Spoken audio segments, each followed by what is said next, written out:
সুপ্রিয় দর্শক, আমি ডাক্তার বাসুদেব কুমার শাহ আপনাদের সবাইকে স্বাগত জানাচ্ছি রাজ টিভির নতুন আয়োজন, স্বাস্থ্য বিষয়ক নতুন আয়োজন রেডিয়েন্ট ডায়াবেটিস কেয়ারের প্রথম পর্বে। রেডিয়েন্ট ডায়াবেটিস কেয়ার, প্রিয় দর্শক, অনুষ্ঠানের নাম শুনে আপনারা বুঝতে পারছেন যে আমাদের এই আয়োজনটি ডায়াবেটিস রোগীদেরকে ঘিরে, অর্থাৎ ডায়াবেটিস রোগীদের বিভিন্ন রকম সমস্যা এবং সেটির সমাধান নিয়ে এই বিশেষ অনুষ্ঠানে, স্বাস্থ্য বিষয়ক অনুষ্ঠানে আলোচনা হবে।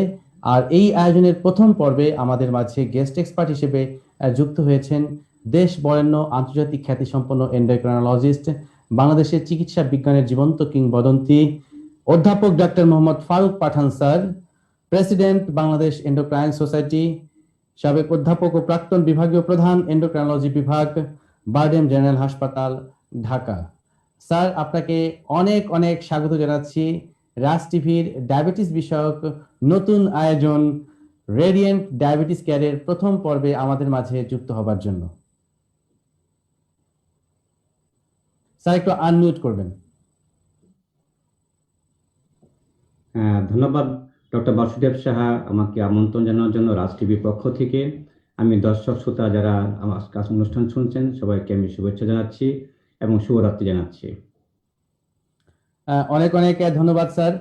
প্রিয় দর্শক, আমাদের আজকের এই অনুষ্ঠানের scientific partner Radiant Pharmaceuticals, powered by Carlina and Carlina M. আমাদের মাঝে আপনারাও সরাসরি এই আলোচনায় যুক্ত হতে পারবেন এবং ডায়াবেটিস নিয়ে বিশেষ করে আজকের যে আলোচনাটি আপনাদের জন্য আমরা রেখেছি, আর সেটি হচ্ছে ডায়াবেটিস রোগীদের কোভিড-19 ভ্যাকসিন বিষয়ে সতর্কতা। প্রিয় দর্শক, আপনারা সবাই জানেন যে কোভিড পরবর্তী যে ভ্যাকসিনের যে বিষয়টি এখন সবার মধ্যেই এক ধরনের প্রশ্ন, এক ধরনের দ্বিধা, এক ধরনের দ্বন্দ্ব, যে আমি ভ্যাকসিন নিব কি নিব না, আমার যদি ডায়াবেটিস হয়ে থাকে সেক্ষেত্রে আমার ভ্যাকসিন নিলে কোনো ক্ষতি হবে বা ক্ষতি হওয়ার সম্ভাবনা আছে কিনা। এই যে একটি ধূম্রজাল, এই ধূম্রজালের অবসান ঘটানোর চেষ্টা করব আমাদের আজকের এই আলোচনায়। অতএব আপনাদের মধ্যেও যদি এই জাতীয় কোনো প্রশ্ন থাকে সরাসরি স্যারকে প্রশ্ন রাখতে পারবেন। আর এজন্য যেটি করতে হবে, টেলিভিশনের স্ক্রিনে দেখানো নম্বরে আপনি ফোন করে সরাসরি স্যারের কাছ থেকে আপনি আপনার পরামর্শ পেতে পারবেন। এছাড়াও রাজ টিভির অফিসিয়াল কমেন্ট বক্সে আপনার নাম এবং বয়স উল্লেখ করে অবশ্যই আপনি আপনার প্রশ্নটি করতে পারবেন। আর চলুন দর্শক, চলে যাই মূল আলোচনায়। স্যার, শুরুতেই একটু আসতে চাই যে যেহেতু ডায়াবেটিস এটি একটি কমন সমস্যা, বাংলাদেশের মানুষের অনেকেই ডায়াবেটিসে আক্রান্ত আছে। শুরুতে একটু জানতে চাই যে এই করোনার এই প্যান্ডেমিক সিচুয়েশনে ডায়াবেটিস রোগীরা কি কারণে একটু বেশি ঝুঁকিপূর্ণ? হ্যাঁ, ধন্যবাদ ডক্টর বাসুদেব কুমার শাহ। দেখুন, ডায়াবেটিস একটা মহামারী রোগ হিসেবে চিহ্নিত, ফার্স্ট মহামারী হিসেবে চিহ্নিত, অসংক্রামক ব্যাধি হিসেবে। আমরা জানি মহামারী বলতে সংক্রামক ব্যাধি বোঝায়, সেক্ষেত্রে অসংক্রামক ব্যাধি হিসেবে প্রথম রিকগনিশন পায় ডায়াবেটিস মালিকাস। কারণ যে হারে রোগীর সংখ্যা বাড়ছে, প্রিভিলেন্স বাড়ছে সারা পৃথিবীতে এবং একই সঙ্গে বাংলাদেশেও তাই। যদি একটা একটা অল্প কথায় যদি একটা পরিসংখ্যান দেই তাহলে আপনি বুঝতে পারবেন বর্তমানে বাংলাদেশে ডায়াবেটিস রোগীর সংখ্যা পরিসংখ্যান ইন্টারন্যাশনাল ডায়াবেটিক ফেডারেশনের মতে 84 লক্ষ। এটি বেড়ে দাঁড়াবে 2045 সালে 1,60,00,000।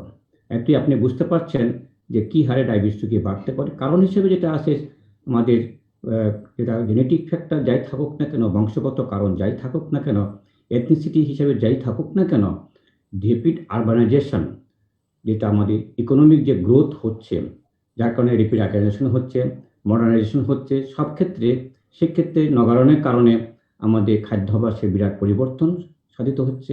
সেই সঙ্গে আমাদের কায়িক পরিশ্রমের সুযোগ সুবিধা কম হচ্ছে এবং খাদ্যাভ্যাসের পরিবর্তন শুধু খালি কম্পেল হচ্ছে আমাদের পক্ষে, যে সুস্বাস্থ্য খাবার পরিবর্তে আমরা অস্বাস্থ্যকর খাবার, জাঙ্ক ফুড খাবারের প্রবণতা বাড়ছে এবং খেতে বাধ্য হচ্ছে বিভিন্ন কারণে। একই সঙ্গে কায়িক পরিশ্রমের সুযোগগুলি কমে যাওয়ার কারণে আমরা কায়িক শ্রমের সুযোগ আমাদের কমে যাচ্ছে, যার কারণে আমাদের ওজন বৃদ্ধি পাচ্ছে, মেয়াদ বৃদ্ধি পাচ্ছে, ভুঁড়ি বৃদ্ধি পাচ্ছে, পেটের মেয়াদ বৃদ্ধি পাচ্ছে। এই কারণগুলো সাথে জড়িত হয়ে যেন আবার যখন আমরা জন্মগ্রহণ করেছিলাম সেটা আন্ডার ওয়েট ছিল, মার পুষ্টি ঠিকমতো ছিল না, সেখানে আমাদের পেনক্রিয়াসের যে প্রোগ্রামটা হয় ইনসুলিন তৈরি করার ক্ষমতা কমে যাচ্ছে, অনেক দিক দিয়ে ইনসুলিন কার্যক্ষমতা কমে যাওয়ার কারণে সব মিলিয়ে প্রবণতা বাংলাদেশের রোগী বাড়ছে এবং সংক্রামক ব্যাধি কমে যাওয়ার কারণে আমাদের লাইফ এক্সপেক্টেন্সি বাড়ছে, যে টোটাল পপুলেশন ডায়াবেটিস এই কারণে আমাদের ভয়াবহতা লাভ করছে। এই ক্ষেত্রে যে মহামারী যে বললাম অসংক্রামক ব্যাধি হিসাবে, ঠিক একইভাবে সংক্রামক ব্যাধি হিসেবে যে মহামারী চিন্তা করি, বর্তমানে কোভিড কিন্তু বিদ্যমান সারা পৃথিবীতে, এবং বাংলাদেশেও কিন্তু সেটা বিদ্যমান, সেটা আমরা সবাই মোটামুটি জানি। তাহলে একদিকে অসংক্রামক ব্যাধি মহামারী, অন্যদিকে সংক্রামক ব্যাধি মহামারী, দুটো কিন্তু উৎপত্তিভাবে জড়িত হয়ে আমাদের স্বাস্থ্য ব্যবস্থায় একটা বিরাট পরিবর্তন এবং একটা ধরতে গেলে একটা ঝুঁকিপূর্ণ অবস্থায় চলে আসছে। এবং ডায়াবেটিস রোগী যদি তার কোভিড আক্রান্ত হয়, কেন তার এই রিলেশনটা বেশি আসছে? কারণ আমরা জানি ডায়াবেটিস অনিয়ন্ত্রিত থাকার কারণে আমাদের শরীরে বিভিন্ন সিস্টেম এগুলি কিন্তু আমার এফেক্টেড হয়। তার মধ্যে একটা সিস্টেম বডিতে আছে, সবাই জানে, রোগ প্রতিরোধ ক্ষমতা সিস্টেম, যাকে ইমিউন সিস্টেম বলে থাকি। এই ইমিউন সিস্টেম প্রতিটা পদক্ষেপে আমার যেটা অনিয়ন্ত্রিত ডায়াবেটিস কিন্তু প্রভাব বিস্তার করে এবং এটাকে দুর্বল করে দেয়। অন দ্য আদার হ্যান্ড, এই দুর্বলতার কারণে যখন কোনো ইনফেকশন যদি আমাদের শরীরে ঢুকে, সেটা যদি সংক্রামক ব্যাধি হিসাবে ব্যাকটেরিয়া হোক বা অথবা ভাইরাসই হোক, তাহলে এই যে প্রতিরোধ ক্ষমতা যে ভেঙে পড়লো বিকজ অফ দ্য আনকন্ট্রোল ডায়াবেটিসের কারণে, তাহলে রোগটা আমাকে বেশি, তার প্রবলেমটা যেটা, যে শরীরে যে পরিবর্তনগুলি আসবে, সেই পরিবর্তনগুলি মারাত্মক আকার ধারণ করবে। এখন ডায়াবেটিসের কারণে আমরা আক্রান্ত বেশি হচ্ছে কিনা, এটা কিন্তু পরিসংখ্যান এখনো নাই if you compare with the non diabetic. কিন্তু ডায়াবেটিস যদি আক্রান্ত হয়, তাহলে তার অবস্থান আরও সিরিয়াস হয়, মারাত্মক আকার ধারণ করে, মৃত্যু ঝুঁকি বাড়ে এবং হসপিটালে যাওয়ার প্রবণতাও কিন্তু অনেক বাড়ে। সেই হিসেবে ডায়াবেটিস অনিয়ন্ত্রিত আমার কোভিড আক্রান্ত রোগীদের অনেক বেশি। অন দ্য আদার হ্যান্ড, যারা কোভিডে আক্রান্ত হচ্ছেন, ডায়াবেটিস রোগী হোক, নন ডায়াবেটিক রোগী হোক, আমাদের আবার একই কারণে ইমিউন সিস্টেমের উপর আবার সে প্রভাব বিস্তার করে কোভিড-19 বিভিন্নভাবে, ইনডাইরেক্টলি বিভিন্ন স্টেপ যেগুলি আছে, পদক্ষেপ যেগুলি আছে, বিভিন্ন শাখা প্রশাখা যেটা ইমিউন সিস্টেমে আছে, প্রত্যেকটা শাখা প্রশাখায় কিন্তু কোভিড-19 কিন্তু আক্রান্ত হয়। দুই দিকে কিন্তু আমার এই প্রতিরোধ ক্ষমতাটা ভঙ্গুর হয়ে যায়। এই প্রতিরোধটা ভেঙে করার কারণে ডায়াবেটিস কোভিড একসঙ্গে যখন জড়িত হয়, তখন কিন্তু রোগটা মারাত্মক ঝুঁকিপূর্ণ অবস্থায় চলে আসে। অনেক অনেক ধন্যবাদ স্যার। মূল কথা যে জিনিসটা বুঝতে পারলাম প্রিয় দর্শক, স্যারের আলোচনা থেকে, যে যারা করোনা ভাইরাসে আক্রান্ত এবং ডায়াবেটিস রোগী যদি সেই ক্ষেত্রে বাড়তি হিসেবে যোগ হয়, সেক্ষেত্রে কিন্তু হিতে বিপরীত হওয়ার সম্ভাবনা থাকে, কারণ ডায়াবেটিস রোগীদের রোগ প্রতিরোধ ক্ষমতাটা অনেকটাই কম থাকে। ইমিউনোলজিক্যালি তাদের ইমিউন সিস্টেমটি অনেক দুর্বল থাকে, যে কারণে ডায়াবেটিস আক্রান্ত রোগীরা যদি করোনা আক্রান্ত হয়, তাদের ক্ষেত্রে জটিলতাগুলো একটু বেশি। অতএব সেই জায়গাগুলোতেই স্যার আপনার মাধ্যমে যেটা আমরা বুঝতে পারলাম যে সতর্কতা অবলম্বন করতে হবে। তো স্যার, আমরা একটু যদি এই পর্যায়ে জানতে চাই যে ভ্যাকসিন নিয়ে এখনো কিন্তু অনেক সংশয়। প্রতিদিনই স্যার আমার 10 থেকে 15টা ফোন রিসিভ করে বলতে হয়, বা তারা ভ্যাকসিনের রেজিস্ট্রেশন করেছে, শেষ বেলাতেও কেন যেন একটি শঙ্কা, বলছি যে আমি তো রেজিস্ট্রেশন করেছি, ডেট পড়েছে, ভ্যাকসিন দিব কিনা। আজকে অন্তত 10 জন আমাকে ফোনে জিজ্ঞেস করেছে, আত্মীয় স্বজন পরিচিত। তো এই যে সংখ্যাটা কি কারণে হঠাৎ করে তৈরি হলে বলে আপনি মনে করছেন? যে ধন্যবাদ। ভ্যাকসিনের জন্য মানুষ এতদিন ওয়েট করছিল, অথচ সেই ভ্যাকসিন আসার পর নিতে কেন এত সংশয়, নিতে কেন এত ভয়? ধন্যবাদ আপনাকে এই প্রশ্নটা উত্থাপন করার জন্য। আমি আগেই বলেছি, ডায়াবেটিস রোগী সেটা নিয়ন্ত্রিত থাকুক বা অনিয়ন্ত্রিত থাকুক, তার ইমিউন সিস্টেম দুর্বল হয়ে পড়ে, উইক হয়ে পড়ে। On the other hand, COVID-19 আক্রান্ত রোগীদেরও ওই একই সিস্টেমের উপর তার অ্যাটাকটা হয় এবং সেটা আরও দুর্বল করে এবং রোগটাকে মারাত্মক আকার ধারণ করে মৃত্যুর ঝুঁকি বাড়াচ্ছে। সেই ক্ষেত্রে ডায়াবেটিস রোগীদের শুধু খালি এটা না, তার সাথে যদি আদার কোমরবিড কন্ডিশন থাকে, যেমন ওবেসিটি থাকে, হাইপারটেনশন থাকে, ডিসলিপিডিমিয়া থাকে, করোনারি আর্টারি ডিজিজ থাকে, তাহলে এই কিডনি ফাংশন যদি খারাপ থাকে, তাহলে এই দুর্বলতাটা, ইমিউন সিস্টেমের দুর্বলতা আরও কিন্তু প্রকট হয়। তাহলে ডায়াবেটিস একাই, তার সাথে আদার কোমরবিড কন্ডিশন যদি যুক্ত হয়, তাহলে আমাদের ইমিউন সিস্টেম বেশিরভাবে নাজুক হয়ে যায় এবং কোভিড দ্বারা আক্রান্ত হওয়ার কারণে আরও নাজুক সৃষ্টি করে আমাদের জীবনকে ঝুঁকিপূর্ণ অবস্থায় নিয়ে যায়। এই জন্য বলা হয় যে ডায়াবেটিস রোগী যে কোনো সংক্রামক ব্যাধি যেটা আছে, তার আক্রান্ত হওয়ার সম্ভাবনা বেশি, মারাত্মক আকার ধারণ করা বেশি। শুধু খালি কোভিডের কথা চিন্তা করলে হবে না, নিউমোনিয়া হতে পারে বেশি, ইনফ্লুয়েঞ্জা বেশি হয়, মারাত্মক আকার ধারণ করে, হেপাটাইটিস মারাত্মক আকার ধারণ করে, এইচআইভি বেশি হওয়ার সম্ভাবনা থাকে, টিবি হওয়ার সম্ভাবনা থাকে বেশি। অর্থাৎ any type of infection diabetes রোগীদের যদি আমি কম্পেয়ার করি নন ডায়াবেটিস থেকে কিন্তু অনেক বেশি বেশি হয়। সেই হিসেবে international diabetic federation, WHO, other international body যারা আছেন তাদের একমত হলো তারা সবাই মিলে যে ডায়াবেটিস রোগীদের সংক্রামক ব্যাধি প্রতিরোধ করার যে সিস্টেমগুলি আছে প্রত্যেকটা কিন্তু অবলম্বন করতে লাগবে। যে সংক্রামক ব্যাধি প্রতিরোধের একটা ইম্পর্টেন্ট বিষয় হলো ভ্যাকসিন।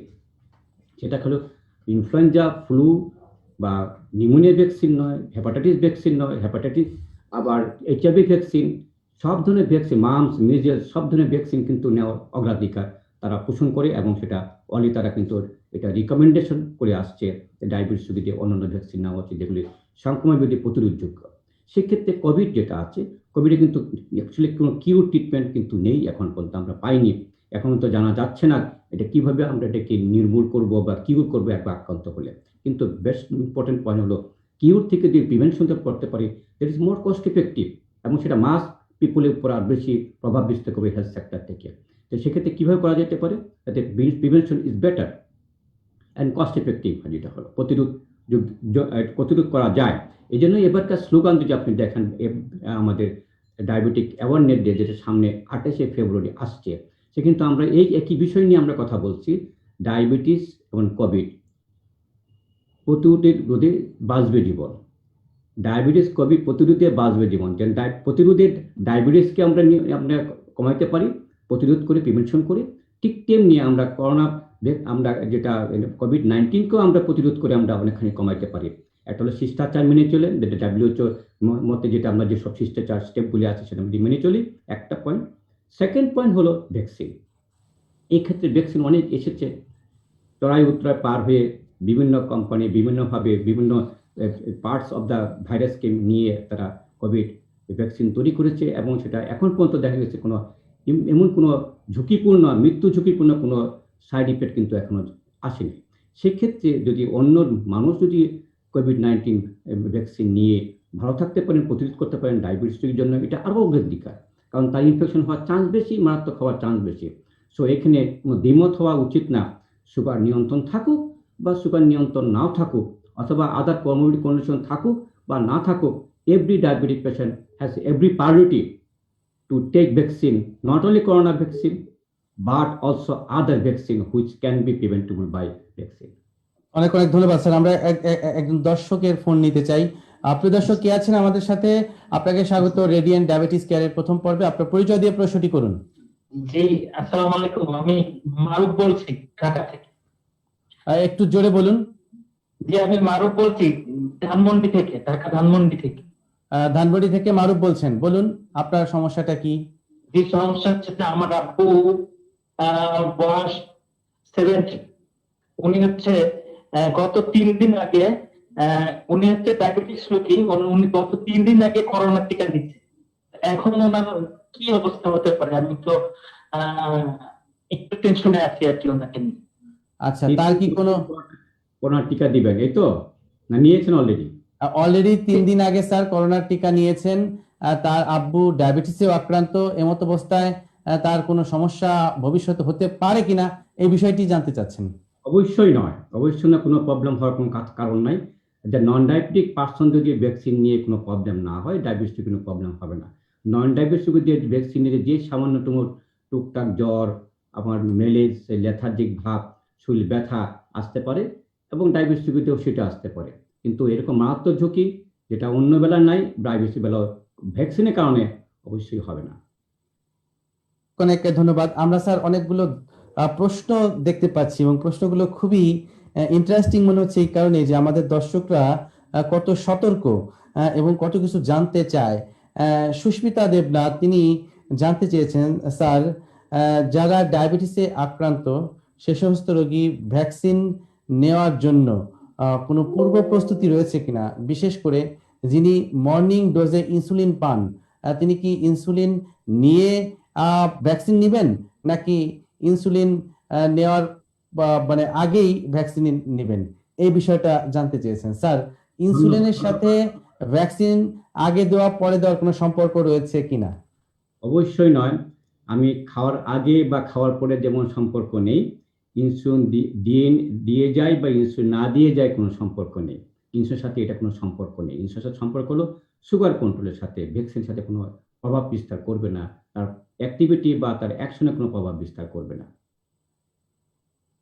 আরো একজন দর্শক ফয়সাল শেখ, তিনি যুক্ত হয়েছেন কুমিল্লা থেকে, লিখেছেন স্যার, করোনার ভ্যাকসিন দিলে ডায়াবেটিস লেভেল বেড়ে যাওয়ার কোনো সম্ভাবনা আছে কিনা? অ্যাবসলিউটলি না। বরঞ্চ আপনি যদি করোনা আক্রান্ত হন, আপনার ডায়াবেটিস অনিয়ন্ত্রিত হয়ে যাবে। কারণ একই সিস্টেমের উপর তারা কাজ করে। কারণ যে ডায়াবেটিস রোগী করোনা আক্রান্ত হলেন, এই ভাইরাসটা কিন্তু ডায়াবেটিসকে অনিয়ন্ত্রিত করে দেয়। কিভাবে করে দেয়? একটা হচ্ছে তার খাওয়া দাওয়া ঠিক থাকে না, ফিজিক্যাল অ্যাক্টিভিটি ঠিক থাকে না, ইনসুলিন দেওয়া থাকে না, খাওয়ার অরুচি থাকে, বিভিন্ন কারণে সে ইনসুলিন নিতে পারে না বা খাবার বড়ি খেতে পারে না। একভাবে স্ট্রেস, স্ট্রেইন একটা আরেকটাই বিষয়, যেখানে কোনো ইনফেকশন হলে আমার যা কাউন্টার রেগুলেটরি হরমোনগুলিতে হয় সেগুলি বেড়ে যায়, অনিয়ন্ত্রিত করে। তাছাড়া ডাইরেক্টলি করোনা ভাইরাস আমার পেনক্রিয়াসের যে কোষ থেকে ইনসুলিন তৈরি হয় তাকে নষ্ট করে, কার্যক্ষমতা কমায় দেয়, মৃত্যু নিয়ে নিয়ে যায় কোষগুলিকে। ইনসুলিন আর তৈরি ক্ষমতা আরও কমে যায়। এছাড়া করোনা ভাইরাসের কারণে যে শরীরে রাসায়নিক পদার্থগুলি তৈরি হয় সেগুলো কিন্তু ইনসুলিনের কার্যক্ষমতা কমে যায়। সো একজন ডায়াবেটিস রোগীর নিয়ন্ত্রণ থাকলে কোভিড আক্রান্ত অনিয়ন্ত্রিত হয়ে যাবে। এবং যার ডায়াবেটিস হয় নাই, সে জানে না তার ডায়াবেটিস আছে, কিন্তু তাই সে বুঝে নাই, আচ্ছা যারা আনডায়াগনোজ ছিল তাই সেটা সে লক্ষণগুলি প্রকাশ পেয়ে তার ডায়াগনোসটা চলে আসবে। অর্থাৎ প্রি ডায়াবেটিক ছিল সেই রোগীগুলো কিন্তু, আমার প্রি ডায়াবেটিক রোগীদেরও কিন্তু করোনা ভাইরাসের কারণটা কিন্তু আপনার প্রি ডায়াবেটিক থেকে ডায়াবেটিসে রূপান্তরিত হতে পারে, অথবা রিসপেক্ট অফ ডায়াবেটিস আছে তাদের বেলা কিন্তু ডায়াবেটিস আসতে পারে। নিউ অনসেট ডায়াবেটিস করোনা আক্রান্ত একটা বিষয় হয়ে দাঁড়িয়েছে, যদিও এখন পুরোপুরি স্ট্যাটিস্টিক আমরা ওয়ার্ল্ড ওয়াইড পাই নাই, কিন্তু দেখা গেছে যে যারা ডায়াবেটিস ছিল না, করোনা আক্রান্ত কারণে তাদের ডায়াবেটিস হয়েছে। এটা কি চলে যাবে বা সাময়িকভাবে হয়েছে? Long term study follow up will say. So কারণ চিন্তা করলে ডায়াবেটিস রোগী অবশ্যই টিকা দেওয়ার একটা অনেক অনেক ধন্যবাদ স্যার। আমরা আরো একজন দর্শককে ফোনে যুক্ত করতে চাই। প্রিয় দর্শক, কে আছেন আমাদের সাথে? আপনার পরিচয় দিয়ে প্রশ্নটি করুন। আপনাকে স্বাগত জানাচ্ছি রেডিয়েন্ট ডায়াবেটিস কেয়ারে। ধন্যবাদ। আমি নাদিম বলছিলাম মিরপুর থেকে। ভালো লাগছে আজকে নতুন একটি অনুষ্ঠান আজকে আয়োজন করেছে। ধন্যবাদ রেডিয়েন্ট ফার্মাসিউটিক্যালসকে আমাকে আয়োজন করার জন্য। আর ভালো লাগছে স্যারকে দেখে, স্যার আজকে খুবই গুরুত্বপূর্ণ একটি টপিক নিয়ে আলোচনা করছে, ডায়াবেটিস রোগী এবং করোনা ভ্যাকসিন নিয়ে। স্যারের কাছে আমার যে প্রশ্নটি স্যার, সেটি হচ্ছে আমরা দেখছি বাংলাদেশে ভ্যাকসিন এসেছে এবং সবাই ভ্যাকসিন নিচ্ছে। যারা ডায়াবেটিস রোগী রয়েছে তাদেরকে আসলে ভ্যাকসিন নেওয়ার ক্ষেত্রে আলাদা কোনো প্রিকশন মেনে চলার দরকার আছে কিনা, সেটি যদি স্যার একটু পরিষ্কার করে বলতেন। অন্য রোগীদের সাথে যে প্রিকশন আছে, যে অ্যাসেপ্টিভ প্রিকশনে ভ্যাকসিন দিতে হয়, সে ডায়াবেটিস রোগী বলে এইরকম, তার আলাদা কোনো প্রিকশন নাই, খাওয়ার সাথে কোনো সম্পর্ক নাই, সুগার কন্ট্রোল না থাকুক বা থাকুক কোনো সম্পর্ক নেই, অন্য কোনো প্রবলেম আছে তা ডায়াবেটিস রোগীদের একমাত্র প্রিকশনটা হলো যদি কোনো একুট ইনফেকশন হয়, জ্বর হয়, যে কোনো ইনফেকশন কারণে, টনসিলাইটিস কারণে হতে পারে, নিউমোনিয়া কারণে হতে পারে, ইনফেকশন কারণে হতে পারে, যে ইনফেকশন টাইম পিরিয়ডে আপনি ভ্যাকসিন নিতে পারবেন না। এই একটা পয়েন্ট। ডায়রিয়া, নোচিয়া, ভমিটিং, ডায়রিয়া হচ্ছে, সেক্ষেত্রে নেওয়া ঠিক হবে না। যেখানে ডায়াবেটিসের কারণে আপনি হাইপোগ্লাইসেমিয়া নিয়ে ভর্তি হয়েছেন, অথবা সুগার হাই হয়ে ফুসফুসে ভর্তি সুগার কন্ট্রোলের জন্য, সেক্ষেত্রে নেওয়াটা ঠিক হবে না।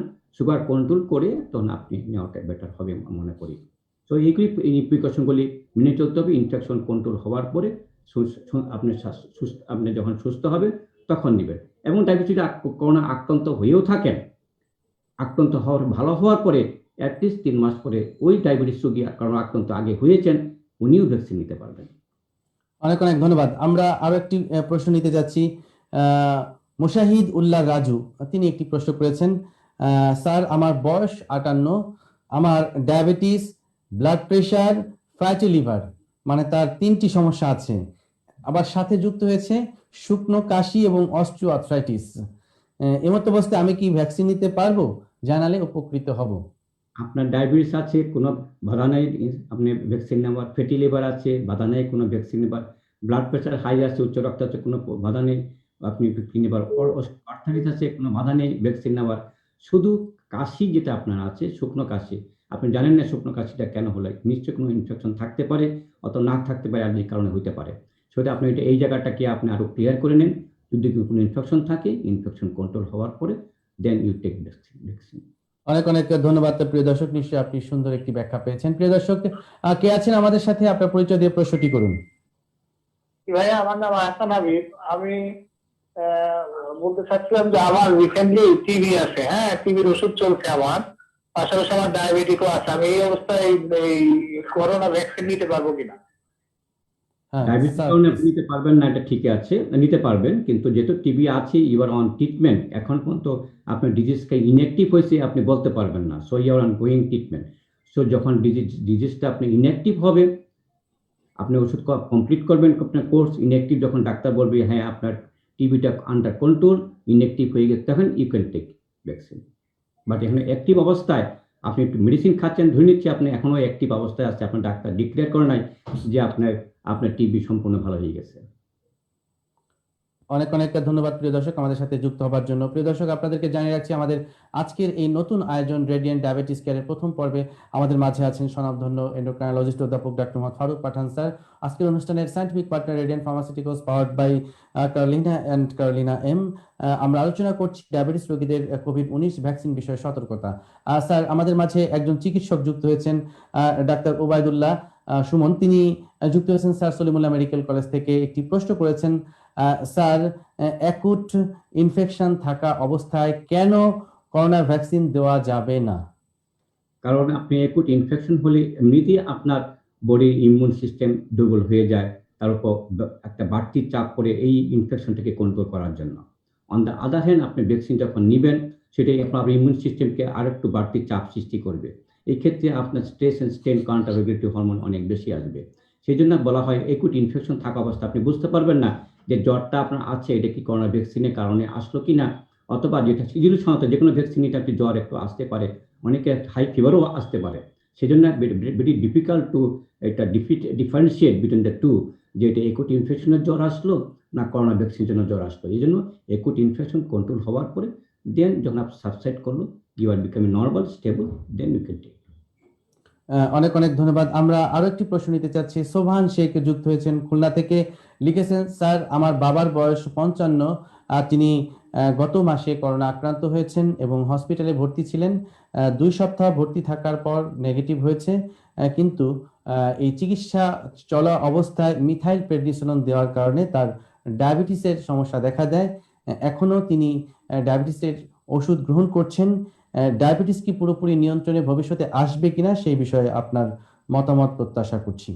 অবশ্যই আপনি ট্যাবলেট খাচ্ছিলেন, উনি ট্যাবলেট খাচ্ছিলেন, করোনা অ্যাটাক হয়েছে, সুগার আনকন্ট্রোল হয়ে গেছে, বিকজ দুই কারণে, একটা ইনফেকশন কারণে, কাউন্টার রেগুলেটরি হরমোন বাড়ার কারণে সুগার আনকন্ট্রোল হয়ে যেতে পারে, করোনার জন্য হতে পারে আনকন্ট্রোল, যেটা আমি আগে ব্যাখ্যা দিয়েছি। তার সাথে যখন আপনি ট্রিটমেন্ট করতে গেলেন, আপনাকে স্টেরয়েড দেওয়া হয়েছে হাই ডোজে। স্টেরয়েড অলসো আপনি কাউন্টার রেগুলেটরি হরমোনের একটা পার্ট, সেই হিসাবে আপনার স্টেরয়েড এক্সট্রা নিয়ে বাইরের থেকে দেওয়া হয়, তাহলে সুগার আনকন্ট্রোল হয়ে যাবে। সেক্ষেত্রে ইনসুলিন দিয়ে সুগার কন্ট্রোল রাখতে হয়। সুগার কন্ট্রোল হওয়ার পরে আমি করোনা যখন আপনি ভালো হয়ে যাবেন, আবার আস্তে আস্তে আপনি আগের ট্যাবলেট ফেরত দিতে পারেন, অথবা ইনসুলিন ডোজ কমে যাবে। তারপরে আপনি আপনি আবার 3 মাস পরে, যখন সিজুলির সাথে বলা হয় করোনা অ্যাটাক হওয়ার পরে মিনিমাম 3 মাস পরে অনেকেরই আপনার অ্যান্টিবডি নাও থাকতে পারে। 3 থেকে 6 মাস বলা হয় আজকাল, যদিও লং টার্ম স্টাডি কিছু নাই।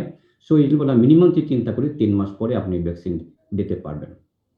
এবং অনেক অনেক অনেক অনেক ধন্যবাদ। আমাদের সাথে আরো একজন দর্শক যুক্ত আছেন, রাজন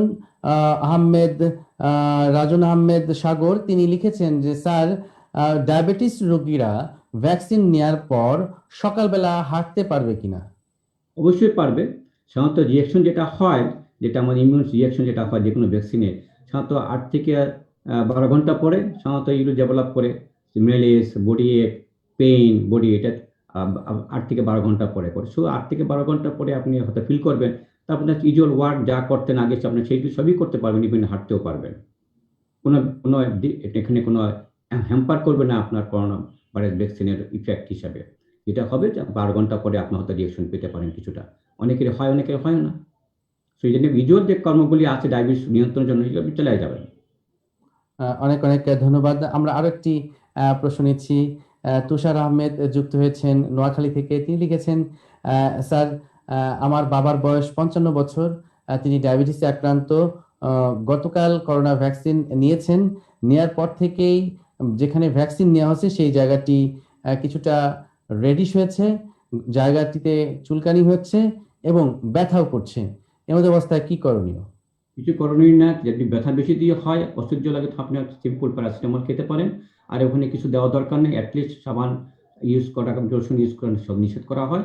যদি আপনি দেখেন, ওয়েট করেন, হয়তো এখানে ইনজেকশন দেওয়ার কারণে আপনি হয়তো বা ইনফেকশন হতে পারে, বিকজ আর অ্যাসেপ্টিক প্রিকশন না নিলে এটা আপনি খেয়াল করতে হবে। অনেক সময় ফোড়া হইতে পারে, যে কোনো ইনজেকশন ফোড়া হইতে পারে, এখানে ফোড়া হইতে পারে, সো অ্যান্টিবায়োটিক খাওয়া লাগতে পারে। ইউজের সময় তো সিম্পল রিয়াকশনে আস্তে আস্তে সাবসাইড করে যায়, কিছুই লাগে না বেশিরভাগ ক্ষেত্রে। অনেক অনেক ধন্যবাদ প্রিয় দর্শক আমাদের সাথে যুক্ত হবার জন্য। স্যার, আমরা সবসময় চেষ্টা করছি যে আমাদের সাধারণ জনগণ তাদের ভাবনাগুলো একটু জানানোর জন্য। আমরাও একটু মাঠ পর্যায়ে কাজ করেছি এবং জানতে চেয়েছি যে আমাদের সাধারণ জনগণ কে কি ভাবছে ডায়াবেটিস নিয়ে এবং এই করোনা ভ্যাকসিন নিয়ে। আমরা এই নিয়ে একটি বিশেষ পর্ব তৈরি করেছি, যার নাম আহ, জনগণের ভাবনা ডায়াবেটিস এবং কোভিড ভ্যাকসিন নিয়ে। আমরা সেই অংশটুকু এই পর্যায়ে দেখাতে চাই। প্রিয় দর্শক, চলুন দেখে আসি করোনা ভ্যাকসিন এবং ডায়াবেটিস নিয়ে আমাদের সাধারণ জনগণের কি ভাবনা।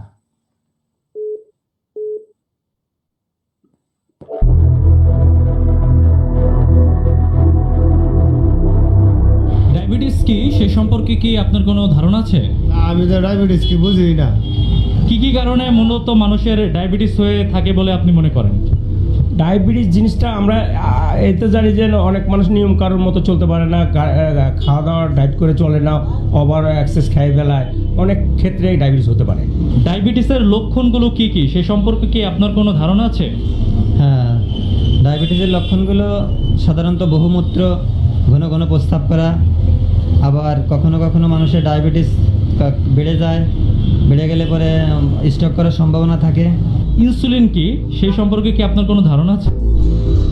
ইনসুলিন আপনার যখন অগ্নাশয় প্রবলেম হয়, বয়স বাড়ার সাথে সাথে আপনার ইমব্যালেন্স হইলে তখন ইনসুলিন তৈরি কম হয়, তো এটাই সমস্যা।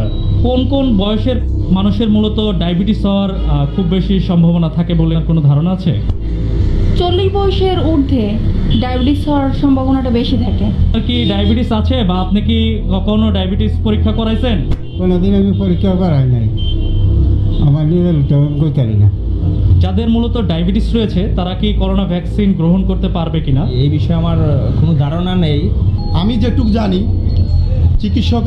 চিকিৎসকের মতামত অনুযায়ী বা চিকিৎসকের নিয়ম অনুযায়ী, সেটা হচ্ছে ডায়াবেটিস, যেসব রোগীর ডায়াবেটিস আছে অত্যাধিক মাত্রা, তারা ভ্যাকসিন নিতে পারবে না। আর যেসব রোগীরাদের ডায়াবেটিস নিয়ন্ত্রণাধীন আছে এবং ডায়াবেটিসের মাপ সমান পর্যায়ে থাকে, তারা নিতে পারবে, এইটুকু আমি জানি। বাংলাদেশের কোথায় ডায়াবেটিসের খুব ভালো চিকিৎসা প্রদান করা হয় সে সম্পর্কে কি আপনার কোনো ধারণা? আমার কিছু ধারণা আছে, বাংলাদেশে ডায়াবেটিস চিকিৎসা বাড়ামে করা হয় সবচেয়ে ভালো।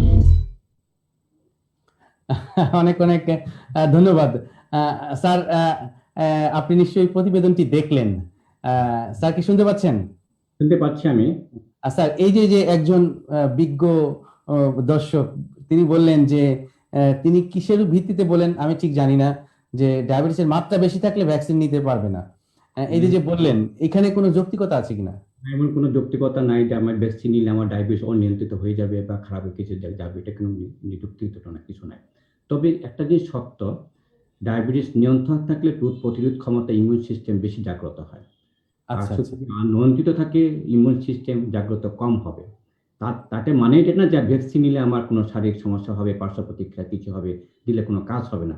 হয়তো কাজ কম হবে প্রথম দিকে, যখন সুগার নিয়ন্ত্রণ রাখবেন, এই কাজটা তখন ত্বরান্বিত হবে, অ্যান্টিবডি ফর্ম তখন ত্বরান্বিত হতে পারে।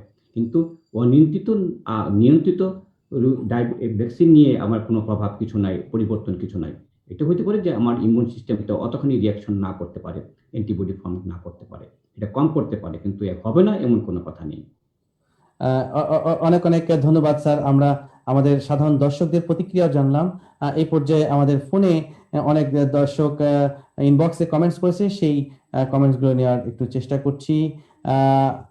একজন দর্শক লিখেছেন, স্যার প্রথম ডোজ নেওয়ার কতদিন পর দ্বিতীয় ডোজ নিতে হবে?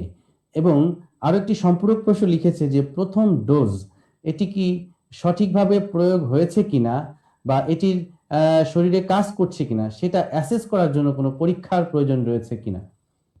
আমার মনে হয় প্রয়োজন নেই, এটা অলরেডি ট্রায়াল হয়েছে যে প্রথম ডোজ দেওয়ার পর কত পার্সেন্ট ইফেক্টিভিটি আসবে বা অ্যান্টিবডি ফর্ম করবে, এবং দ্বিতীয় ভ্যাকসিন কতদিন পরে নিলে আমার ইফেক্টিভিটি আরো বাড়বে, অ্যান্টিবডি ফর্ম আরো বাড়বে।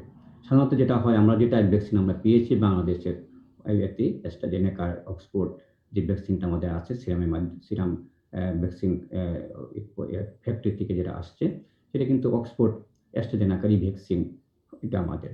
সাধারণত যেটা বলা হয় ফার্স্ট ভ্যাকসিন দেওয়ার পরে সাধারণত 8 থেকে 12 সপ্তাহের ভিতরে দিলে, সেকেন্ড ডোজ দিলে আমার অ্যান্টিবডি ফর্মেশনটা আরো ভালো ইফেক্টিভলি আসবে। সেজন্য বর্তমানে গভর্নমেন্ট যেটা সিদ্ধান্ত নিয়েছেন যে 8 সপ্তাহ পরে সেকেন্ড ডোজ দেওয়ার জন্য, যাতে ইফেক্টিভিটি আরো বাড়ে। আপনি 12 সপ্তাহ পর্যন্ত আপনি ইউজ করতে পারবেন সেকেন্ড ভ্যাকসিন দেওয়ার জন্য, তবে 8 সপ্তাহ পর থেকে অনওয়ার্ড ইউ ক্যান গিভ। অনেক অনেক ধন্যবাদ। জুলফিকার আলী একটি প্রশ্ন করেছেন, স্যার যে সমস্ত রোগীদের ডায়াবেটিক ফুট এবং আলসার রয়েছে, সেই রোগীরা কি ভ্যাকসিন নিতে পারবে কিনা? স্যার দেখুন কত ধরনের প্রশ্ন আমাদের দর্শকদের। অবশ্যই নিতে পারবে, কিন্তু ইনফেকশন যদি থাকে সেক্ষেত্রে আপনি ডায়াবেটিস ফুট হয়েছে, আলসার হয়েছে, গ্যাংগ্রিন ডেভেলপ করে গেছে, সিভিয়ার টাইপ অফ ইনফেকশন, মৃত্যুর ঝুঁকি যেখানে রয়ে গেছে, সেখানে আপনি ভ্যাকসিন আপনি এই মুহূর্তে নিতে পারবেন না। কিন্তু যখন আপনার ফুড আলসারটা কন্ট্রোল হবে, আন্ডার কন্ট্রোল হবে, শুকিয়ে যাবে, তখন আপনি ভ্যাকসিন নিতে পারবেন।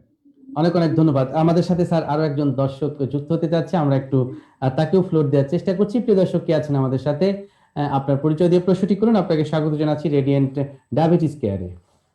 হ্যাঁ, আসসালামু আলাইকুম। আমি রফিক বলছিলাম সাতক্ষীরা থেকে। তো আমি আপনাদের প্রোগ্রামটি দেখছি, ডায়াবেটিস নিয়ে অত্যন্ত সচেতনতামূলক একটি প্রোগ্রাম, খুব ভালো লাগছে।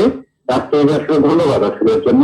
আমার প্রশ্নটা হচ্ছে স্যারের কাছে যে ডায়াবেটিস কোন বয়সে আক্রান্ত মানুষ হতে পারে, এই একটা বিষয়, এবং সেক্ষেত্রে সে যদি আক্রান্ত হয়ে যায় খাবারের যে সুষম বন্টন সেই বিষয়ে স্যারের কাছে একটু পরামর্শ চাচ্ছিলাম। অনেক অনেক ধন্যবাদ। প্রিয় দর্শক আমাদের সঙ্গেই থাকুন, নিশ্চয়ই স্যার এখনই উত্তর দিবেন। Sir please. ধন্যবাদ। ডায়াবেটিস যে কোনো বয়সে হতে পারে, সদ্য প্রসূত বাচ্চা থেকে শুরু করে বৃদ্ধ বয়সে যে কোনো বয়সে ডায়াবেটিস আক্রান্ত হতে পারে। তবে এক এক বয়সে এক এক রকম ডায়াবেটিস। ইয়ং বয়সে যেটা হয় আমরা সাধারণত ইউজুয়ালি টাইপ 1 ডায়াবেটিস আমরা চিন্তা করে থাকি, আর যেটা মধ্যম বয়সের থেকে হয় অনওয়ার্ড, এটা সাধারণত টাইপ 2 ডায়াবেটিস চিন্তা করে থাকি। যেটা টাইপ 1 ধরন 1 ইয়ং বয়সে হয়, তাদের শরীরে জীবকোষ যেটা আছে ইনসুলিন তৈরি করার, সেটা মোটেই থাকে না, নষ্ট হয়ে যায় পুরো 100%। তাকে সারাটা জীবন ইনসুলিন দিয়ে সুগার নিয়ন্ত্রণ রাখতে হয়।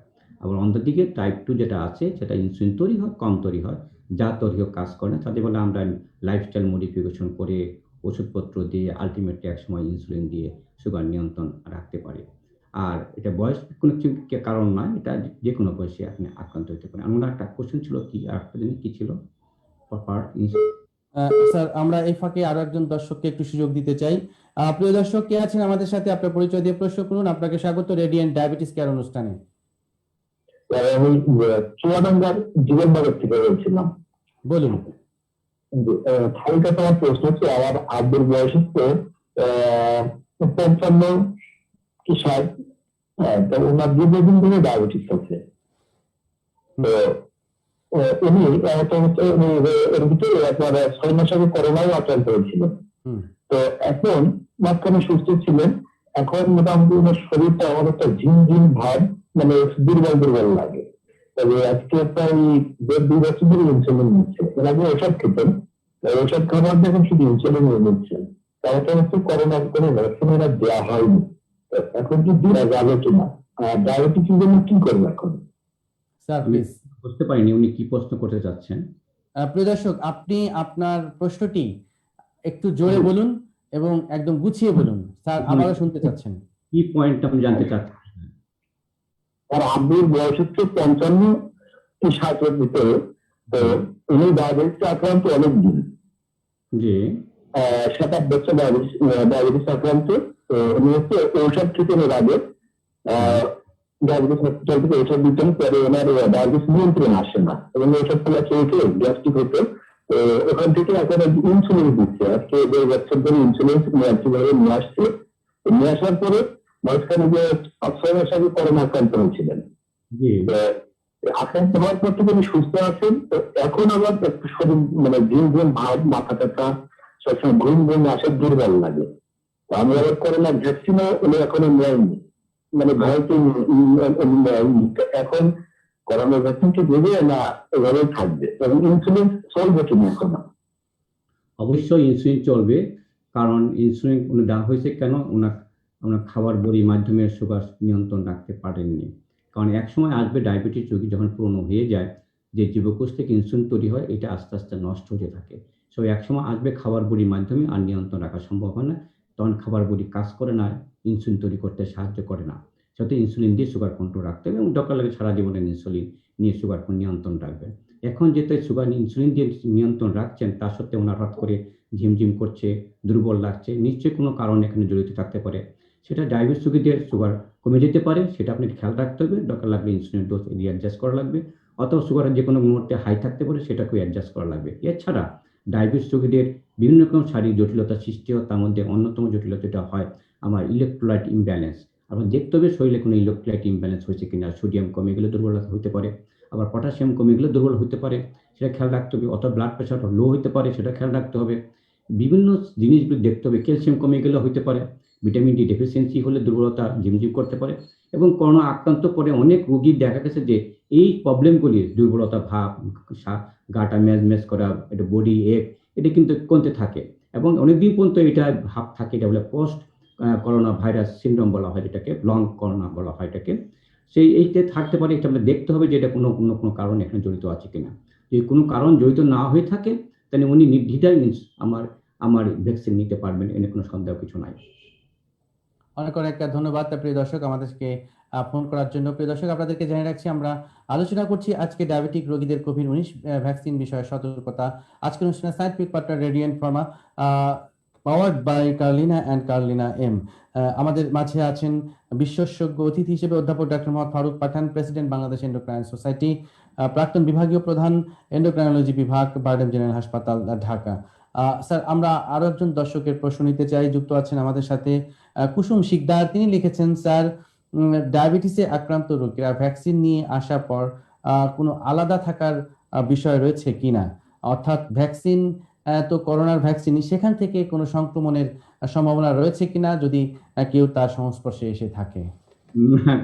যে ডায়াবেটিস রোগী করোনা ভ্যাকসিন দিয়েছেন, উনি প্রোটেকশন অলরেডি তৈরি হবেন, সেখানে ভ্যাকসিনের কারণে উনি আলাদা থাকার বা আইসোলেশন থাকার কোনো প্রয়োজন আমি মনে করি না। একটা অর্থাৎ স্যার, যদিও এটি ভ্যাকসিন বলতে এখানে করোনা ভাইরাসের যে একটি অ্যান্টিজেন তার শরীরে প্রবেশ করানো হচ্ছে, সেখান থেকে কোনো সংক্রমণের কোনো সম্ভাবনা নেই, এই বিষয়টি স্যার আপনি ক্লিয়ার করলেন। অসংক্রামক যে অ্যান্টিজেনটা দিয়ে আপনি ভ্যাকসিনটা তৈরি করা হয়েছে, এটা অসংক্রামক। কোনো ভাইরাস, আমরা ভ্যাকসিন জানি, যেটা ভ্যাকসিন প্রোডাকশন যখন প্ল্যাটফর্মে যায়, বিভিন্ন ধরনের ভ্যাকসিন তৈরি হয়, কিছু ভ্যাকসিন ভাইরাসকে মৃত করে সেই ভাইরাস দিয়ে অ্যান্টিবডি উৎপন্ন করার চিন্তা ভাবনা করা হয়। কোনো ভ্যাকসিন আছে only part of the virus থেকে নিয়ে করা হয়, পার্ট অফ দ্য ব্যাকটেরিয়াকে নিয়ে করা হয়। এতে যেসব ভ্যাকসিন তৈরি করা হয়, অ্যান্টিজেন নেওয়া হয়, এটা অসংক্রামক পার্টিকেল। সো এই অসংক্রামক পার্টিকেলে আমার সংক্রামক ব্যাধি ছড়াবে বা ভ্যাকসিন দিয়ে আমার সংক্রামক ব্যাধি ছড়াবে এমন কোনো কথা নেই। আমরা দিচ্ছি তো সংক্রামক রোধ করার জন্য, সেখানে তো সংক্রামক ভ্যাকসিন দিয়ে সংক্রমণ হবে কি করে? প্রিয় দর্শক, আপনাদের যে সংখ্যাগুলো ছিল, নিশ্চয়ই সেই সংখ্যার অবসান হয়েছে স্যারের এই উত্তরের মাধ্যমে। ভয়ের কোনো কারণ নেই। অতএব আসুন আমরা সঠিক সময়ে আমরা ভ্যাকসিন গ্রহণ করি। আমরা স্যার অনুষ্ঠানের অনেকটা শেষ ভাগের দিকে চলে এসেছি। তো আর একটি প্রশ্ন নিতে চাই, ডায়াবেটিস রোগীদের সুস্থ থাকার জন্য তাদের জীবনযাত্রা কি হওয়া উচিত, প্রশ্ন করেছেন দিলরুবা আক্তার হ্যাপি, চট্টগ্রাম থেকে। ডায়াবেটিসকে সুনিয়ন্ত্রণ রাখার কতগুলি টিপস আছে। আমি বলি, একটা বিল্ডিংকে আপনি মজবুত রাখতেছেন, একটা প্রসেস আছে। সেই প্রসেসটা কি বিল্ডিং মজবুত রাখার প্রথম ফাউন্ডেশনের উপরে খুব জোর দিতে হয় একটা বিল্ডিংকে মজবুত টেকসই রাখার জন্য। ঠিক তেমনি ডায়াবেটিস রোগীর বেলাও তাই, আমার ফাউন্ডেশনটাকে ঠিক রাখার চেষ্টা করবেন। খুব সোজা বাংলায় বলছি, কারণ ফাউন্ডেশন হলো আপনার ব্যালেন্স লাইফ, আপনার হেলদি লাইফস্টাইল। হেলদি লাইফস্টাইল বলতে দুটো পার্টকে বোঝায়। ব্যালেন্স ডায়েট খেতে হবে, আপনি ইনব্যালেন্স ডায়েট খেলে হবে না, প্রত্যেকটা খাদ্য উপাদান অন্য মানুষের বেলা যে প্রযোজ্য, ডায়াবেটিস রোগীর বেলায় একই প্রযোজ্য, কোনো বাড়তি কোনো আলাদা কোনো ডায়েট কিন্তু নেই। Same diet, balance diet diabetes রোগীর জন্য, নন ডায়াবেটিসের জন্য প্রযোজ্য। শুধু খালি রিফাইন্ড সুগার যেটা আছে সেটা সঙ্গে সঙ্গে রক্তে শোষিত হয়, সে ধরনের আপনি কার্বোহাইড্রেট আপনি খাবেন না। দ্বিতীয় হলো ফিজিক্যাল অ্যাক্টিভিটি, খুবই ইম্পর্টেন্ট, কারণ ফিজিক্যাল অ্যাক্টিভিটি করলে আমার ওজনটাকে নিয়ন্ত্রণ রাখা যায়, ফিজিক্যাল অ্যাক্টিভিটি করলে আমার ইনসুলিন কার্যক্ষমতা বাড়ানো যায়। এই দুটা করার পর যেটা ইম্পর্টেন্ট হলো আমার বাসায় রেকর্ড করা সুগার। এটা কিন্তু রোগীদের কাজ, প্রতিদিন কমপক্ষে না হলেও 3 দিন পর পর, 7 দিন পর পর, depends on the blood sugar দেখে সারাদিনে আপনি ব্লাড সুগারটা দেখতে হবে, কোন বেলায় বেশি থাকে কোন বেলা কম থাকে, সেই জিনিসটা ডাক্তারকে দেখাইতে হবে যে আমার ব্লাড সুগার এই জায়গাটা বেশি এই জায়গাটা কম। তখন ডাক্তার শিবির আপনাকে গাইড করবে যাতে আপনার সারাদিন সুগার নিয়ন্ত্রণ থাকা যায়। এবং ওষুধপত্র যেটা আছে সেটা হলো আপনি প্রয়োগ করতে হবে, খাবার বড়ি হোক, ইনসুলিন হোক। অনেকে ইনসুলিন প্রতি একটা দ্বিধাদ্বন্দ্ব আছে যে ইনসুলিন হয়তো শেষ চিকিৎসা। আসলে ইনসুলিন কিন্তু শেষ চিকিৎসা না, insulin should be the first চিকিৎসা। কেন বলছি? আমার শরীরে ইনসুলিন নাই, ইনসুলিন নাই বলে তো আমার ডায়াবেটিস হয়েছে। যার শরীরে ইনসুলিন আছে সে তো ডায়াবেটিস হবে না। তো আমার শরীরে ইনসুলিন নাই, ইনসুলিন দিয়েই পূরণ করো। আমার শরীরে পানি নাই, পানি দিয়েই পূরণ করো। ইনসুলিন কোনো পার্শ্ব প্রতিক্রিয়া নাই, ইনসুলিন আমার শরীরে একটা উপাদান। পানি যেমন শরীরের উপাদান, তার পার্শ্ব প্রতিক্রিয়া নাই। পানি কোনো মেডিসিন না, ইনসুলিন কোনো মেডিসিন নাই, পার্শ্ব প্রতিক্রিয়া বলতে কিছুই নাই। সো যেটা পার্শ্ব প্রতিক্রিয়া নাই, যেটা আমার শরীরের উপাদান, সেটা দিতে আমার আপত্তি কোথায়? শুধু আপত্তি শুধু এক জায়গাতেই, প্রিক করতে হবে। প্রিকটা যদি আমি নগণ্যভাবে চিন্তা করি, যে সিম্পল প্রিক থেকে যদি আমি কমপ্লিকেশন হাত থেকে নিজেকে রক্ষা করতে পারি, আমার খরচ কমাতে চাই, লাইফ এক্সপেক্টেন্সি বাড়াতে চাই, প্রোডাক্টিভ লাইফ চিন্তা করতে চাই, তাহলে এই simple prick is not a matter. আপনি মোটিভেশন হতে পারে যে দরকার লাগলে সারা জীবন দিন আপনি ইনসুলিন দিয়ে সুগার নিয়ন্ত্রণ রাখবেন। এবং বুদ্ধিমান ডায়াবেটিস তাকে বলা হয় who start insulin from the beginning of diabetes. তাহলে আপনি ভালো থাকার চিন্তা ভাবনা করতে পারবেন। অনেক অনেক ধন্যবাদ স্যার। আসলে আপনার এই প্রাণবন্ত আলোচনা, প্রাঞ্জল ভাষায় যে বর্ণনা আমাদের যে দর্শক বৃন্দ আপনারা দেখছেন, এটি যদি আপনারা একটু সতর্কতার সাথে মেনে চলেন, তাহলে কিন্তু ডায়াবেটিস আপনাকে ভোগাবে না। ডায়াবেটিস আপনার শরীরে থাকবে কিন্তু আপনার কোনো ক্ষতি করবে না। তো আসুন আমরা সতর্ক হই, এবং আমাদের এই অনুষ্ঠানের উদ্দেশ্যই হচ্ছে আপনাকে এবং আপনাদেরকে সতর্কতা অবলম্বন করা এবং সতর্ক করানো। স্যার, আমরা অনুষ্ঠানের একেবারে শেষ ভাগে চলে এসেছি। বড় মতোই আপনি সবসময় অত্যন্ত প্রাঞ্জল ভাষায় বর্ণনা করে থাকেন, এবং আমরাও চাই যে আপনার এই জাতীয় স্বাস্থ্য বিষয়ক যে পরামর্শ বাংলার টেকনাফ থেকে তেঁতুলিয়া, সুন্দরবন থেকে বান্দরবন সব জায়গায় ছড়িয়ে পড়বে। সেই চিন্তা থেকেই রেডিয়েন্ট ডায়াবেটিস কেয়ারের শুভ সূচনা হয়েছে রাজ টিভির পর্দায়। এটি প্রতি সপ্তাহে সম্প্রচারিত হবে, এবং বরাবরের মতন প্রথম পর্বে আপনি বাংলাদেশের একমাত্র এন্ডোক্রাইনোলজিস্ট যিনি, যার হাত ধরে বাংলাদেশ এন্ডোক্রাইন সোসাইটি এক নবজাগরণ তৈরি করেছে ডায়াবেটিস রোগীদের সচেতনতা তৈরিতে, পাশাপাশি এন্ডোক্রাইন সাবজেক্টটিকে সুপ্রতিষ্ঠিত করার জন্য আপনার যে উদ্যমী, আপনার যে সাহসী পদক্ষেপ, সেটি আসলে চিকিৎসকদের মধ্যে অনেক বেশি প্রভাবিত বিস্তার করছে, এবং আমরাও চাই এই ধারা অব্যাহত থাকবে। শেষ দিকে একটু জানতে চাই যে আজকের এই আয়োজনে আসতে পেরে আপনার স্যার কেমন লাগলো, এবং কিভাবে আমরা এই অনুষ্ঠানটিকে আরো সামনের দিকে বেগবান করতে পারি। ধন্যবাদ আপনাকে যে আমাকে এই সুযোগ দেওয়ার জন্য। আমি ডায়াবেটিস নিয়ে যেহেতু আজকে কথা হলো, ভ্যাকসিন নিয়ে কথা হলো, এটা কিন্তু একটা সুযোগ যে আমার অ্যাওয়ারনেস ক্রিয়েট করা অ্যামাং দ্য ডায়াবেটিক পেশেন্ট, তার রিলেটিভদের ভিতরে। কারণ ডায়াবেটিস রোগীদের যেহেতু মৃত্যু ঝুঁকি বেশি, কমপ্লিকেশন বেশি, যে কোনো সংক্রামক ব্যাধির টিকা নেওয়াটা অগ্রাধিকার। শুধু আমি আজকে করোনা ভ্যাকসিন নিয়ে কথা বলছি না, যে কোনো ভ্যাকসিন ডায়াবেটিস রোগীদের অগ্রাধিকার, কারণ তার প্রবলেমগুলি কম হবে, মারাত্মক ঝুঁকিটা কম হবে। সেই ক্ষেত্রে নিউমোনিয়া ভ্যাকসিন আপনি নেবেন। এখন তো নিউমোনিয়া ভ্যাকসিন অ্যাভেলেবল, একটা শট দিলেই আপনার আজীবন আপনি অ্যান্টিবডি ফর্ম করবে, প্রোটেকশন আসবে। ফ্লু ভ্যাকসিন সাধারণত যেহেতু ফ্লু ভাইরাস খুব তাড়াতাড়ি তার পরিবর্তন করে, তার বোল পাল্টায়, সেই হিসাবে ফ্লু ভ্যাকসিন প্রতি মাসে নেওয়া যাবে। এইচআইভি ভ্যাকসিন আপনি অবশ্যই নেবেন। অন্য যে ভ্যাকসিনগুলি আছে, টিটেনাস ভ্যাকসিন, এগুলি আপনি নেবেন। তাহলে আপনার যে প্রবলেমগুলি আসবে সংক্রমণ ব্যাধির কারণে ডায়াবেটিস রোগীদের উপর যে ঝুঁকিটা আসে, সেই ঝুঁকিটা কমে যাবে। সো পাশাপাশি আমি বলবো প্রত্যেক ডায়াবেটিস রোগী যদি আপনি নিউমোনিয়া ভ্যাকসিন না নিয়ে থাকেন, আপনি নেন। ইনফ্লুয়েঞ্জা ভ্যাকসিন প্রতি বছরে একবার করে নেন। আর কোনোনত maybe life line, may not be life line, it is not, এই মুহূর্তে বলা সম্ভব না করোনা ভ্যাকসিনকে লাইফ টাইম দিলে হবে কিনা, অ্যান্টিবডি থাকবে কিনা। এটা সময় আমাদেরকে বলবে যে এভরি ইয়ার দিতে হবে কিনা, না একবার দিলে চলবে। অথবা এমনও হতে পারে যে আমাদের যে সায়েন্টিস্টরা ওরকম চিন্তা করছে যে একটা one shot for the whole life, এটাও হতে পারে। সেটা সময় আমাদেরকে বলবে। বিজ্ঞানীরা কিন্তু বসে নেই, সবাই কিন্তু চিন্তা ভাবনা করছে কিভাবে মানুষকে ভালো রাখা যায়, সুস্থ রাখা যায়, প্রশাসন রাখা যায় সংক্রামক ব্যাধির কবল থেকে। কারণ তাতে কিন্তু আমাদের অনেক কস্ট, হেলথ কস্ট খুব ইম্পর্টেন্ট কস্ট। কারণ আপনি একটা গভর্নমেন্ট যদি একটা ন্যাশন যদি হেলথ কস্টের উপর চাপ সৃষ্টি করে, হেলথ কস্টের দিকটা বেশি তাকাইতে হয়, টাকা পয়সা খরচ করতে, ফাইন্যান্সিয়াল ইনভলভমেন্ট বেশি দিতে হয়, তাহলে অন্যান্য সেক্টর যেগুলি আছে ডেভেলপমেন্ট, সেই সেক্টরগুলো কিন্তু ব্যাহত হবে। সেই জন্য বলছি হেলথ কস্ট কমাইতে গেলে আপনাকে অবশ্যই প্রত্যেক ডায়াবেটিস রোগী, প্রত্যেক মানুষকে কিন্তু সচেতন হইতে হবে যাতে রোগ না হয়। অনেক অনেক ধন্যবাদ স্যার আপনার মূল্যবান উপস্থিতির জন্য, এবং আমরা প্রত্যাশা রাখবো এভাবেই রাজ টিভি এবং রাজ পরিবারের সাথেই থাকবেন রেডিয়েন্ট ডায়াবেটিস কেয়ার এই অনুষ্ঠানের মাধ্যমে আপনার কথাগুলোকে, তথ্যগুলোকে সাধারণ জনগণের মধ্যে ছড়িয়ে দিবেন, সেই শুভ প্রত্যাশা রাখছি এবং আপনার সুদীর্ঘ জীবন, সুস্বাস্থ্য জীবন কামনা করছি। আপনাকে আবারও অনেক অনেক ধন্যবাদ। ধন্যবাদ আপনাকে, ধন্যবাদ দর্শক শ্রোতা সবাইকে যে আমার কথাগুলি মনোযোগ সহকারে শুনছেন, ধৈর্য সহকারে শুনছেন। আমি কৃতজ্ঞ সবার কাছে। অনেক অনেক ধন্যবাদ। প্রিয় দর্শক, আপনারা এতক্ষণ উপভোগ করলেন রেডিয়েন্ট ডায়াবেটিস কেয়ারের প্রথম পর্বে। আমরা আলোচনা করলাম ডায়াবেটিক রোগীদের কোভিড-19 ভ্যাকসিন বিষয়ে সতর্কতা, আর এই বিষয়ে বিশেষজ্ঞ মতামত প্রদান করলেন দেশ বরেণ্য আন্তর্জাতিক খ্যাতি সম্পন্ন অধ্যাপক doctor Mohammad Faruk Pathan, president Bangladesh endocrine society, অধ্যাপক ও প্রাক্তন বিভাগীয় প্রধান, এন্ডোক্রাইনোলজি বিভাগ, বারডেম জেনারেল হাসপাতাল, ঢাকা। আমাদের আজকের অনুষ্ঠানে scientific partner Radiant Pharmaceuticals powered by Carlina and Carlina M.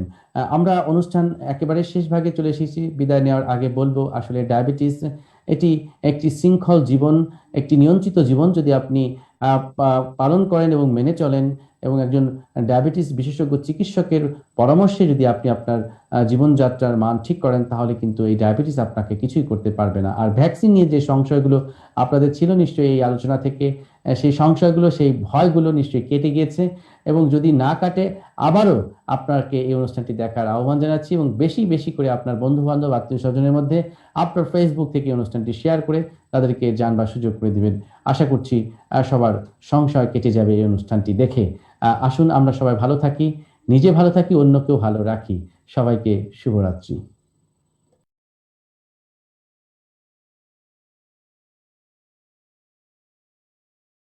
You are watching Raj TV, Jagorone, Bangladesh. Please subscribe our